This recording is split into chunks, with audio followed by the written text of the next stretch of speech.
और इतना कुफर के नीचे लगे हो और नमाजों पे ईमान ना करो, रोजों ज़कातों हज पे ईमान ना करो। मुसैलमा कज़ाब और शिमर से बड़ा बातगुजार बंदा कोई नहीं था, इसलिए इन चीजों पर ईमान ना करो। इस्लाम को जब भी इज्जत मिली है, यकीन करें जिहाद से इज्जत मिली है, और जब तक हम जिहाद का ऐलान नहीं करेंगे, यह इसराइल जो सूर ये जो खुल चुका है, ये पूरी उम्मत को खा जाएगा। अगर आज इसको ऐसे गिरेबान से पकड़ कर ऐसे खड़ा ना किया इसको, और ये पूरी उम्मत को फिर खा जाएगा, और फिर ऐसा होगा कि ये हम तक पहुंच जाएगा।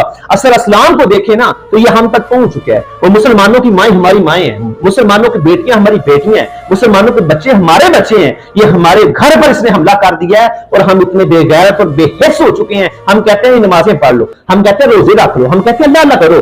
2 अरब मुसलमान 70 लाख यहूदियों के लिए बददुआ कर रहा है, लेकिन 2 अरब मुसलमान ये नहीं कर रहा कि 1 करोड़ बंदा ही 70 लाख यहूदियों के खिलाफ जिहाद के लिए भेज दें। लेकिन हम ऐसा नहीं कर रहे यार। हम तो जिहाद का ऐलान तो दूर की बात, हम तो इसराइल प्रोडक्ट का जो बाइकआउट नहीं कर सकते। हम तो इसराइल के जो प्रॉफिट, जो बिजनेस में इन्वेस्टमेंट पाकिस्तान ने की है, जो इधर से ज़र मुबादला प्रॉफिट कमाते हैं, वो मज़ाइल खरीदते हैं, गोलियां खरीदते हैं, और मुसलमानों माओ बहनों के ऐसे सीनों में ढाल देते हैं, और उसके बावजूद भी हम उनकी मसनूआत का बाइकआउट तक नहीं कर सकते। हम इतनी बेहिस कौम हो चुकी हैं।